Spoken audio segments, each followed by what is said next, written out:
Hello guys and welcome into the top 10 indie horror games of 2024. This is the year that kind of seen my channel take a little bit of a shift into doing whatever I want, into more of a focused indie horror kind of content, and I had a lot of fun with it. And usually I do a top 10 best and worst games of the year. Figured since I didn't play enough bad games to actually make a top 10 worst games list, I could do a top 10 indie horror games of the year, just to highlight all the fun games I played this year and all the, wild and crazy games that I actually came across. And there were a lot of them this year. So, without further ado, these are my top 10 indie horror games of 2024.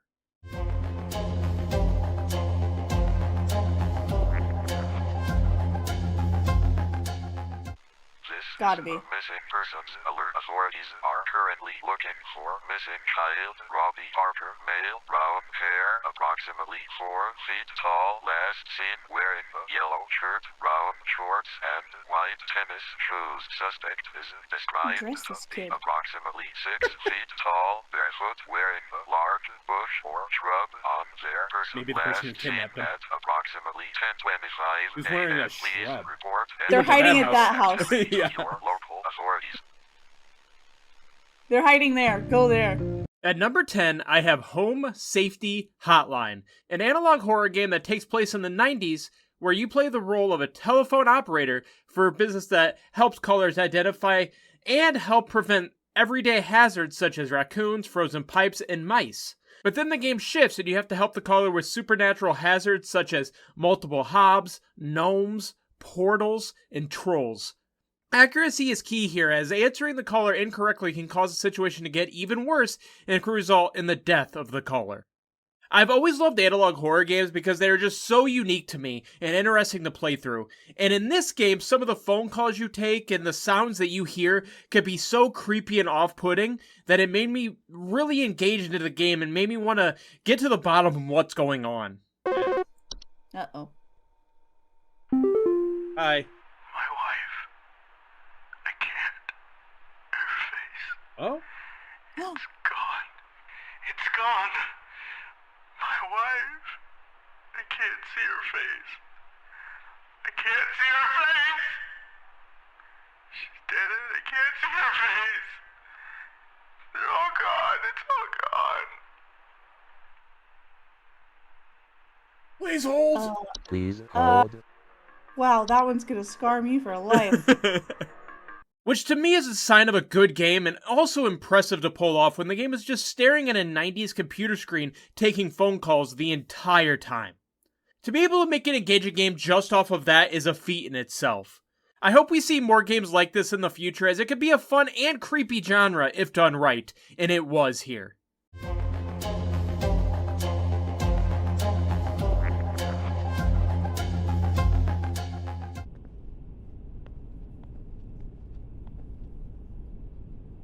But I don't... Oh! Hi! I don't know how I didn't notice you earlier. How are you? Hi. I'll be on my way. I thought you were luggage, I'm not gonna lie to you. I don't know why. Okay, I'm pretty stupid, but I'm happy I, thought, oh my goodness gracious. Okay. At number 9, I have Chilizard Shikansen Zero, a psychological horror game that follows in the footsteps of games like Observation Duty and Exit 8, where you walk through the same area and look for anomalies. If everything is normal, you keep moving forward, but if you do spot anomalies, then you have to turn back, and if you guess wrong, you have to start back at the beginning. And you have to keep doing this until you reach the end of the game. In this game, the area is a Japanese Shinkansen bullet train, but unlike a lot of other games of the genre, where the anomalies is all the game is, this game adds an interesting story that rotates around the passengers of the train that slowly reveals itself as the game progresses forward. This is the Chilizard stuff I'm talking about. There is a normal... What the fuck?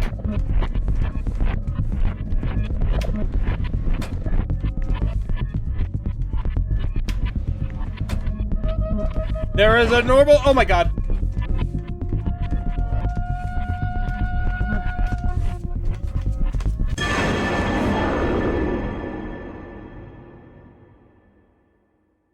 Okay.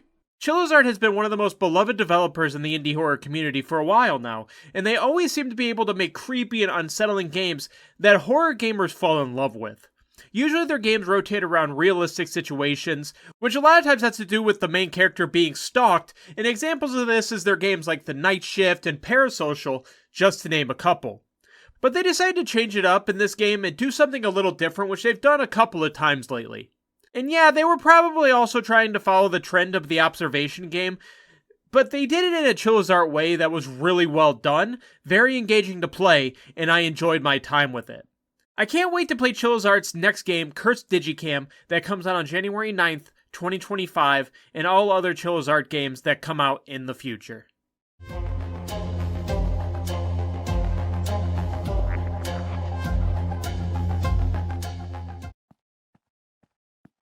I'm assuming something's going to happen in the elevator because of the question mark.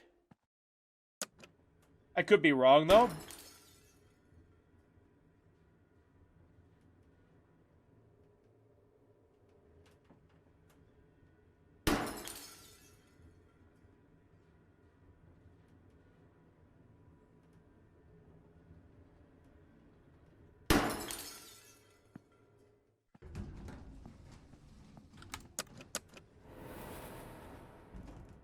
All right, lady.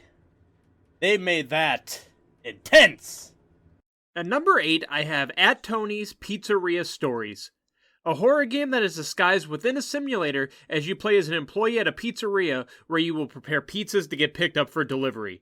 But you will learn quickly that this game is not quite what it seems to be.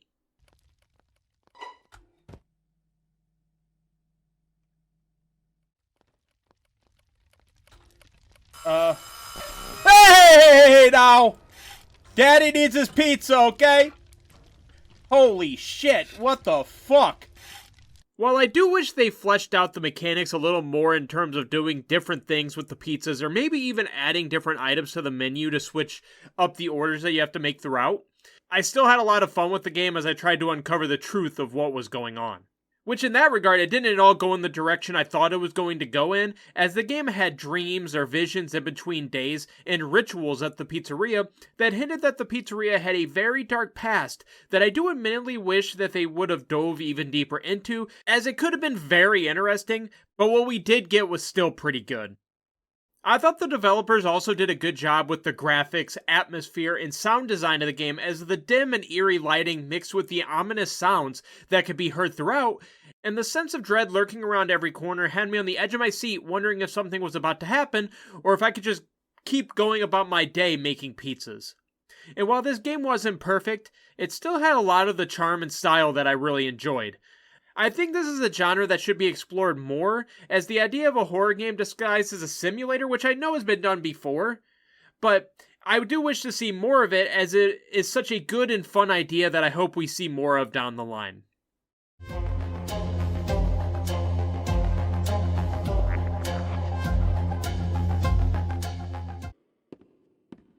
Your facial data suggests you may be a bit older than the target audience for this ride, but it's one of my favorites. Do you know why Rambly the raccoon loves Rambly's Railroad? Because I like trains. Oh, thank God. I thought he was going to say he loves to get railed, which is not something that I would need to know about. At number 7, I have Indigo Park Chapter 1, which is a mascot horror game that takes place at an abandoned amusement park, and your job as the player is to restore power to the park while also trying to figure out the reason the park was shut down in the first place. But you will not be on this journey alone, as you will be helped along the way by the park's tour guide, Rambly Raccoon. Hi there, and Hi. welcome to Indigo Park! That's the first time somebody's ever said hello back, I'm not gonna lie. Family fun experience! Jump into the world of your favorite character. Wait, you're our first guest in 2,920 days, 4 hours, 23 minutes, and 38 seconds. Congratulations! Thanks. I'm Rambly the raccoon. And it's my job to make sure your experience here at Indigo Park is the most fun it can be. Just hop on over to the registration center to your left, where our friendly assistant will help you begin your adventure in the park. This game was made by a YouTuber named Unique Geese, who had minimal game development experience up to this point, and that alone made this game even more impressive, alongside the fact that it was free to play. The puzzles in the game were pretty simplistic, but that does happen a lot when you're being introduced into a mascot horror series like this, as it is more important to introduce the player to the world and the characters in it, which this game does a very good job of doing. I'm also sure we will get harder and more complex puzzles in the sequel in the future. But this game makes up for it with incredible atmosphere, great voice acting, good graphics, and a fun chase sequences. That is when I wasn't being dumb and just standing there and letting myself die.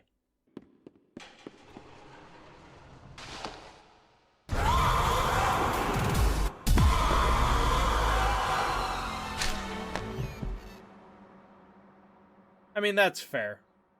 Indigo Park was just a fun game and a huge surprise, as I had literally no expectations going in, and it ended up being one of my favorite indie horror games of 2024. And because of that, Chapter 2 is on the top of my list as one of my most anticipated indie horror games, and I cannot wait to play it.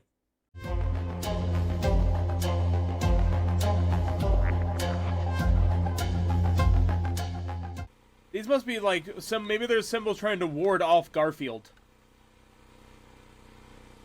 Or maybe there's symbols trying to make him evil. What is in the garage? What is my master hiding from me? I don't know. Garfield. Garfield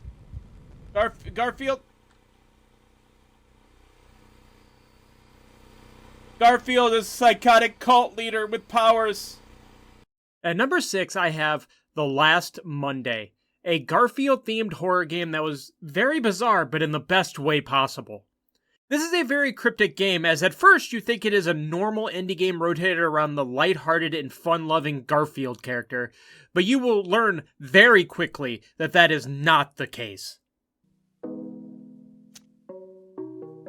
A newspaper! What's it say? It doesn't. I can't read it. Alright.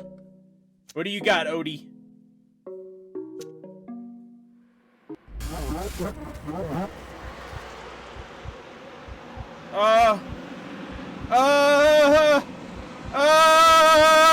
Odie's dead? No! What the fuck? You murdered Odie! You dick! But he was right there. I'm scared.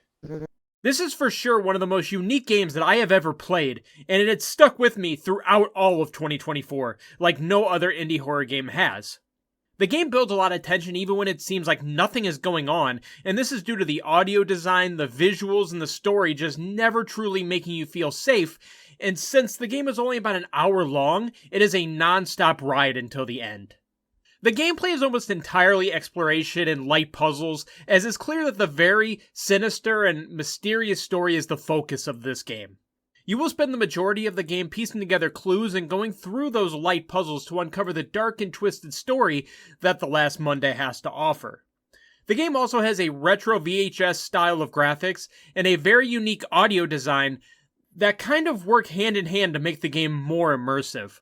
This is a game I do want to see a sequel for, and there was one kind of set up in the Morse code at the end of the game if you find the secret ending. But I guess we'll have to wait and see on that, but all I know is this game hit all the right buttons. It was an incredible experience to play.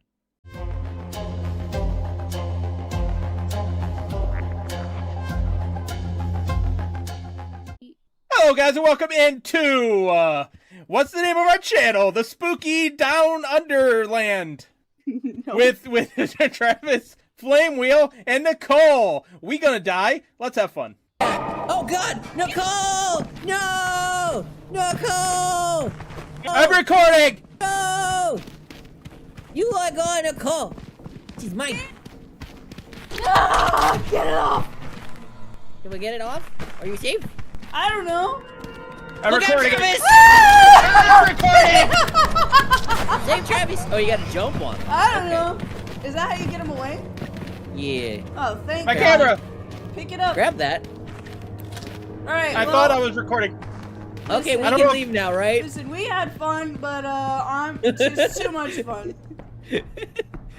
At number 5, I have Content Warning. a co-op survival horror game where players play as characters trying to make viral videos to upload to SpookTube, which is like the game's version of YouTube. And you will have 3 days in the game to accomplish this and become internet famous, otherwise you will lose and have to start over. So the more you record and capture, the more views you will get. This is a game that is very much a more satirical look at people's obsession with online attention and all the stuff people will do to become internet famous, even at the risk of their own lives. Oh god. I wish I could help you. Oh my god, what the fuck? Travis, run! I can't run, I'm out of stamina! Hey! No! Hey! Travis, no! Don't die! No! Well, I can't. No! Run! Jump! Jump! I'm jumping! You were so Hey! close! You're so Hey! close! Hey! What are I wish I you? could help you. I wish I could help you, Leave. but Just I leave. can't. Just leave. Leave. Don't come back. Leave. What I love most about this game is just how unique it is, but in a way that's different than how The Last Monday was, as you can play this game in up to 4-player co-op where you work together to make the viral video, which could also create a lot of fun and comedy alongside the creepy and spookiness that the game can bring, because once you go into the elevator, you go from the colorful world of the hub world into a colorless and bleak world full of creatures and ominous terrains that you will need to maneuver and survive to make the video you need to make to become internet famous. But not only that, you will have to do a lot of resource management between maintaining your oxygen tank to stay alive, making sure your camera battery stays alive so you can continue to record, and also using the money you make from the videos to buy upgrades that you can use in future recordings that can add a lot of fun to the game, especially in co-op. This was a game that came out of nowhere for me because one day it just showed up and it was free day one, but I had a lot of fun with it, and it's a game I can't recommend enough, especially if you have a fun team to play with.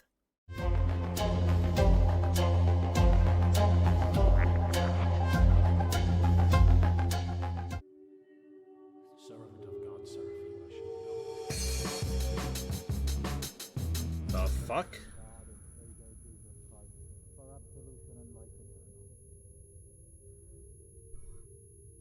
It seemed like there was a chef in her mouth. Servant of God Indica shall now take communion with the body and blood of our Lord and God and Savior Jesus Christ.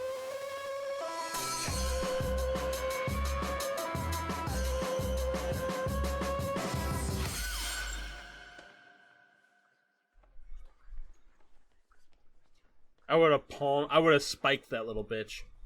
At number 4, I have Indica, which is a psychological horror adventure game where you play as a nun named Indica who is going through a crisis of trying to figure out just who she is in a game that delves into the themes of morality, faith, and sin in a very thought-provoking story that is sometimes more grounded, but can also be unsettling and daunting as Indica struggles with reality, especially when you have to deal with the voice in her head who turns out to be the devil himself.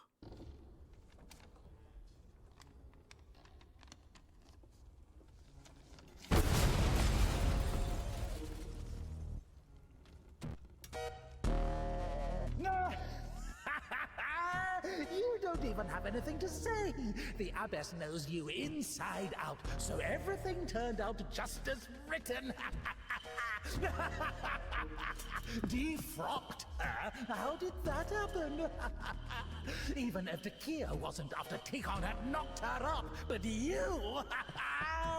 First, you got pushed out of your house, and then out of the monastery.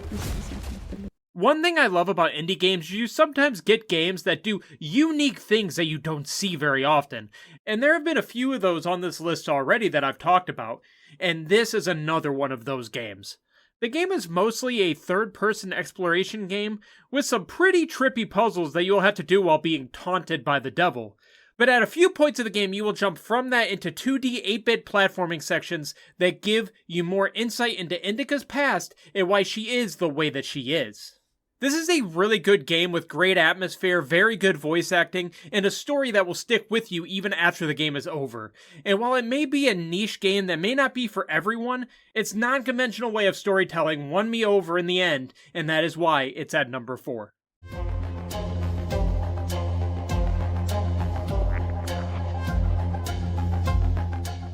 More.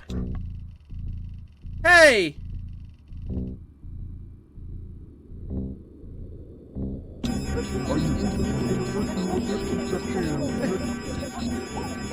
It's a Trojan, I think.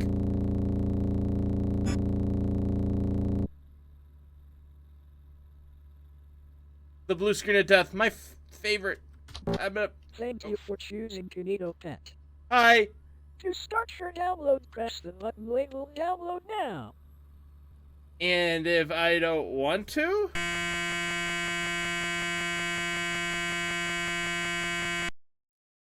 I am inside. Okay. At number 3, I have Canito Pet.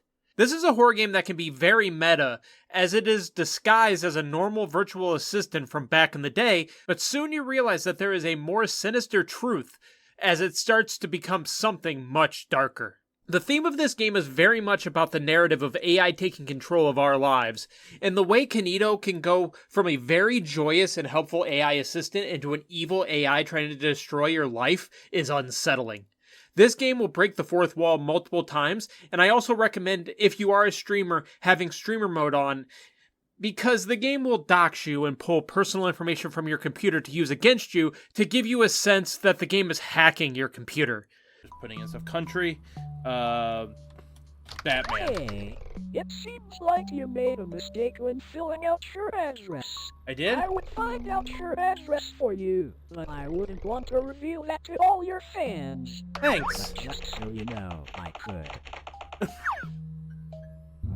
I know. Meta horror games are some of my favorite games out there and something I always enjoy when done well. Doki Doki Literature Club did something kinda similar, and I also love that game, even though it was a little weird, because they are just so unique as it feels like the game is trying to pull you into it and make you, the player, a part of what's going on instead of just following the character's story. This is a game that is less of a game and more of something you have to experience yourself to really understand just how great the game is. Now, note, if you are easily made paranoid by things, then avoid this game at all costs, as it leans into that paranoia to try to make you feel uncomfortable and on edge. But don't worry about it, you'll be fine. I hope.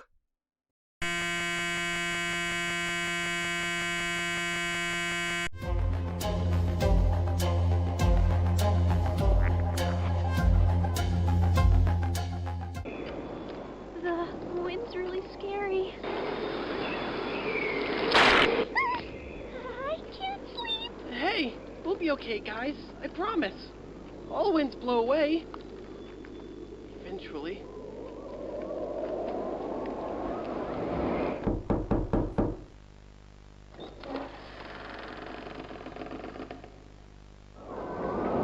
Okay. Oh no! Catnap! Catnip. Please, help us go to sleep, Catnap! We need it, Catnap. Please help us! Sleep, sleep, sleep.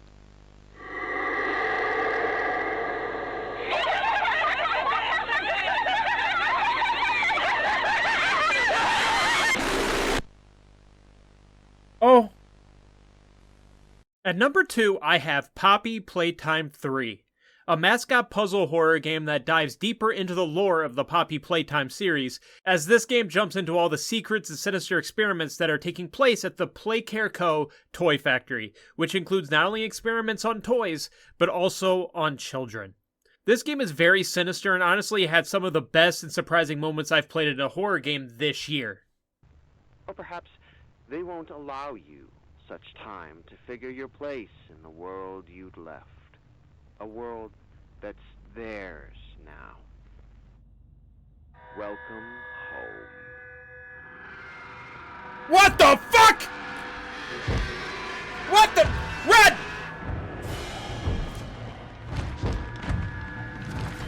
What the fuck?! Holy shit! I can't even run! What the fuck?! This game also expands upon its gameplay mechanics with more variations of the grab pack, such as one called the Extended Grappling Reach that allows you to grapple across areas, the Energy Transfer upgrade that allows you to temporarily hold the charge to allow you to move the charge from one area to another, and Magnet Hands that allow you to attract multiple objects from a distance at once. This allows the players more options and more varieties of puzzles that you can do throughout the game. The game also gives you a gas mask that you will need at certain sections of the game, as there are rooms that are filled with gas, and you'll need the gas mask to get through it. The game also does a great job with enemies and boss varieties to keep you on the edge of your seat and to keep the tension high throughout the game, and each enemy is designed to fit into the puzzles that you are trying to complete. Especially with Miss Marie, the teacher you will find in the school, who you will have to deal with while trying to solve a puzzle at the same time, and that part was just the vein of my existence.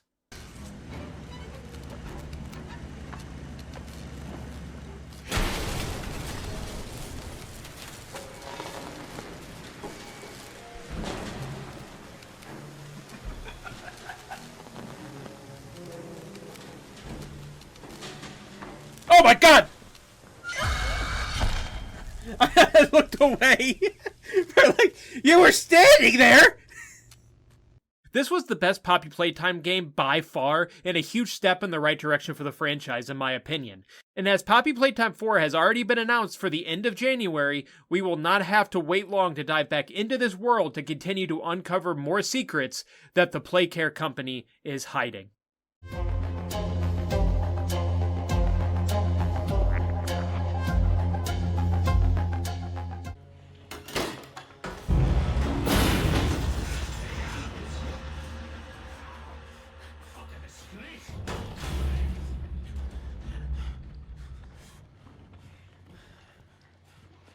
Okay. Ooh. What the fuck?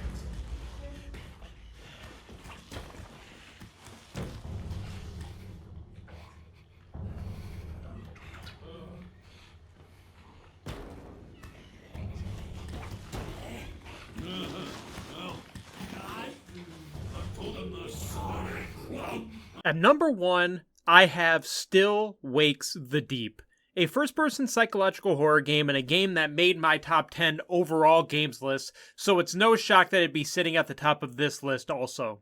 This is a game that takes place on an oil rig with no way of escape as an entity has taken over the rig, leaving you feeling isolated and alone. This was a game that was very inspired by the movie The Thing, as people on the oil rig are being turned into monsters by an entity who is trying to kill you.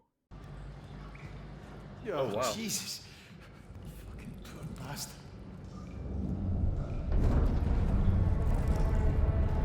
That alien creature really had to take a shit. Fuck. You just poked my butt. You stay over there. That's one horny ass monster. The game is very much about stealth and solving puzzles to survive. There is no way to fight back against this entity, so it's very much like an Amnesia type experience where hiding and running is your best course of action if you want to survive. This is also a narrative-focused experience, just like the developer's previous works, and the story here, while mysterious, is really well done. It keeps you wondering what will happen next. And while we never truly get an answer of what is going on or what this entity is, that mystery makes this game even more intriguing, especially if we get some sort of sequel in the future. The game also has an immersive sound design and great visuals that really adds to the experience of the game and takes it to the next level. This is just a horror game done right. And I can't wait to see what the developers, the Chinese Room, does next as they knock this one out of the park, and I'm sure they will continue to do so in the future. And those were my top 10 indie horror games of 2024. You know, there were so many indie horror games that came out this year, and really every year, that it was hard for me to play all of them, so I know that there were some really good ones that I probably missed. I really wanted to play Go Home Annie, but I wasn't able to do so before the end of the year. So, and who knows, that may have made the list if I actually was able to play that. But yeah, let me know what you thought of the list in the comment section below. Let me know what your top 5, top 10, whatever games were in the comment section below, as I know it'll probably vary from person to person, as there's so many games with different styles, and everybody has their own style that they love and everything like that. So let me know what your list is in the comment section below, and I look forward to reading them. But that is going to do it for this one. Thank you guys so much for watching, and I'll see you in the next one. Bye, guys.